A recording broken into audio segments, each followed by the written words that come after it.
ಈ ಅಟ್ಯಾಕ್ ನಿರಂತರವಾಗಿ ಸಾಗ್ತಾ ಇದೆ. ನೋಡಿ, ಬುಡಕಟ್ಟು ಜನಾಂಗದವರು ಕೋವಿಗಳನ್ನು ಹಿಡ್ಕೊಂಡು ಕಾಯ್ತಾ ಇದ್ದಾರೆ.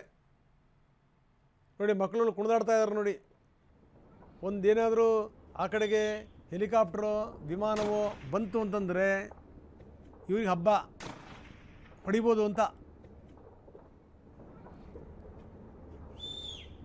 ಬರ್ತಿದ್ದಂಗೆ ಗುಂಡಿನ ದಾಳಿ ಮಾಡ್ತಾರೆ. ಜೊತೆಗೆ ಯಾರ್ಯಾರು ಕೆಳಗಡೆ ಬಿದ್ದರೂ ನೋಡಿ ಅವ್ರನ್ನ ಹಿಡಿಯುವಂಥ ಪ್ರಯತ್ನವನ್ನು ಮಾಡ್ತಾರೆ. ಇರಾನ್ನ ಕೆಲವೊಂದು ಪ್ರಾಂತ್ಯಗಳಲ್ಲಿ ಈಗ ಬುಡಕಟ್ಟು ಜನಾಂಗದವರು ಇದ್ದಾರೆ. ಈ ಬುಡಕಟ್ಟು ಜನಾಂಗದವರು ಅಂತಂದರೆ ಈಗ ನಾವು ಹೆಂಗೆ ಯೋಚನೆ ಮಾಡ್ತೀವಲ್ಲ ಆ ರೀತಿ ಬುಡಕಟ್ಟು ಜನಾಂಗದವರು ಅಂತ ಅಂದ್ಕೋಬಾರ್ದು ಇವ್ರನ್ನ. ಇವರೆಲ್ಲರ ಕೈನಲ್ಲೂ ಕೂಡ ಶಸ್ತ್ರಾಸ್ತ್ರಗಳಿವೆ, ಎಲ್ಲರ ಕೈನಲ್ಲೂ ಕೂಡ. ಸೊ ಇದು ಸಂಗತಿ.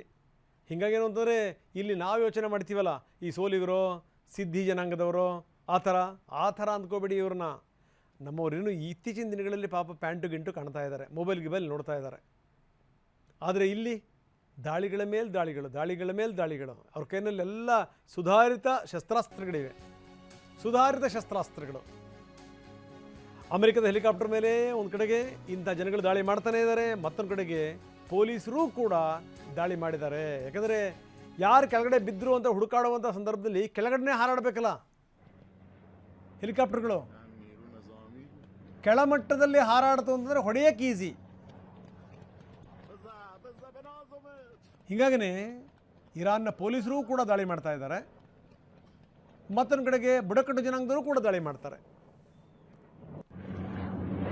Helicopter America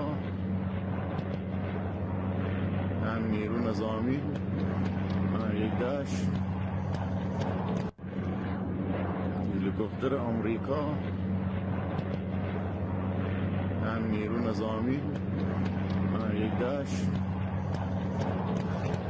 بزا بنازمت بزا. ನೋಡಿ, ಯಾರಾದರೂ ಬಿದ್ದಂಥ ಸಂದರ್ಭದಲ್ಲಿ ತುಂಬ ಎತ್ತರದಲ್ಲಿ ಹೆಲಿಕಾಪ್ಟರ್ಗಳನ್ನು ಹಾರಾಡಿಸಿದರೆ ಹುಡುಕೋಕ್ಕಾಗಲ್ಲ. ಹೀಗಾಗಿ ಹೆಲಿಕಾಪ್ಟರ್ಗಳು ಸ್ವಲ್ಪ ಕೆಳಗಡೆ ಹಾರಾಡಬೇಕು. ಈ ರೀತಿ ಆದಂಥ ಸಂದರ್ಭದಲ್ಲಿ ಟಾರ್ಗೆಟ್ ಮಾಡೋಕ್ಕೆ ಬಹಳ ಸುಲಭ. ಒಂದು ಕಡೆಗೆ ಬುಡಕಟ್ಟು ಜನರು ದಾಳಿ ಮಾಡ್ತಾ ಇದ್ದಾರೆ, ಇನ್ನೊಂದು ಕಡೆಗೆ ಪೊಲೀಸರು ಕೂಡ ದಾಳಿ ಮಾಡ್ತಾ ಇದ್ದಾರೆ. ಇಂಥ ಸ್ಥಿತಿ